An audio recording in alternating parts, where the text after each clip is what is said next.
बोलो रामचंद्र भगवान की जय, हनुमान जी महाराज की जय, बालाजी महाराज की जय। रामाय रामभद्राय रामचंद्राय वेदसे रघुनाथाय नाथाय सीतापते नमः। अतुलित बलधामं हेमशैलावदेहं दनुजवन कृशानं ज्ञानिनामगर्गण्यं सकल गुण निधानं वानराणामधीशं रघुपति प्रिय भक्तं वातु जातं नमामि। परम श्रद्धेय अर्चनीय वंदनीय पूजनीय वैष्णव कुलभूषण श्री अग्रदेवाचार्य और मलुक पीठाधीश्वर हमारे बीच में विराजित श्री राजन दास जी महाराज और उन्हीं की बगल में बैठे हुए परम पूज्य श्री गोरेलाल कुंजवाले जी महाराज और हमारी बगल में विराजित 12 घाट वाले परम पूज्य श्री कबीर द्वाराचार्य जी राम प्रवेश जी महाराज और बरसाने से परम पूज्य श्री विनोद बाबा के कृपा पात्र श्री पंडित बाबा जी महाराज, परम पूज्य श्री गंगादास जी महाराज, मंचासीन समस्त संत वृंद, समस्त संतों के चरणों में दंडोत प्रणाम करते हुए यहाँ पर उपस्थित राष्ट्र भक्त, गुरु भक्त, संत भक्त, प्रभु भक्त, उपस्थित समस्त भक्त वृंद, भक्तमयी मेरी माता और बहनों, आज दिल्ली से चल करके वृंदावन की तरफ चलने वाली इस यात्रा का तीसरा पड़ाव स्थल इस वीरभूमि हरियाणा में पहुंचा। यहाँ पर पूज्य संत चरण निरंतर आशीर्वचन देने के लिए पहुंच रहे हैं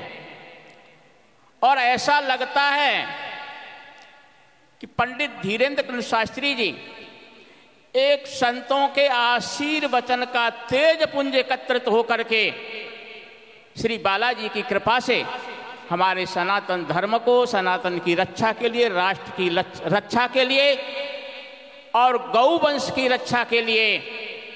निश्चय ही जो संतों का आशीर्वाद एकत्रित होकर के जो दिखाई पड़ रहा है वो पंडित धीरेन्द्र कृष्ण शास्त्री के रूप में दिखाई पड़ रहा है। और अब तो मुझे ऐसा लगता है कि इतने संतों का जो आशीर्वचन का तेज पुंज एकत्रित होकर के हिंदू राष्ट्र घोषित करने के लिए और भारत को गौवंश के कलंक से कलंकित न होने के लिए जो संकल्प ले चुका है और मां यमुना को स्वच्छ करने का जो संकल्प ले चुका है, तो जब जब इस धरा पर कोई अन्याय हुआ, कोई अत्याचार हुआ,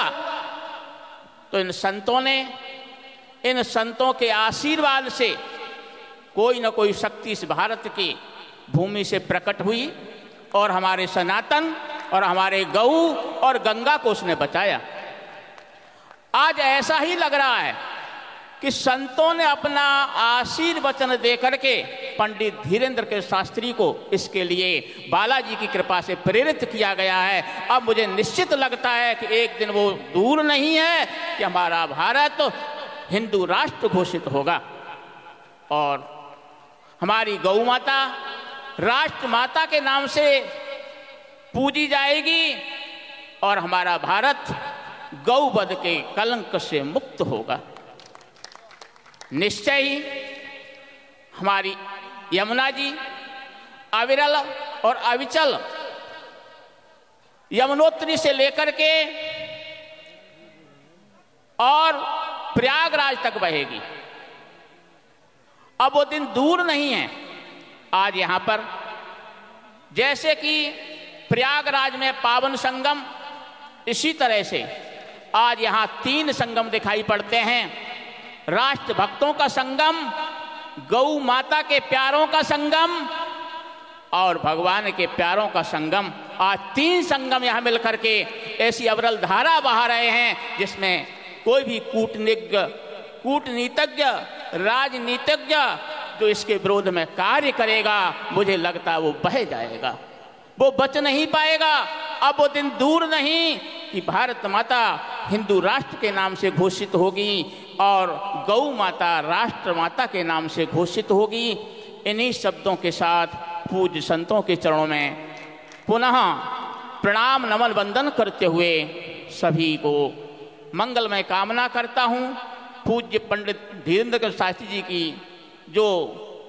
संकल्प यात्रा है ये अवश्य ही पूरी हो। इन्हीं शुभ संकल्पों के साथ भगवान श्री राम के चरणों में वंदन करते हुए जय जय श्री सीताराम, जय जय श्री राधे श्याम।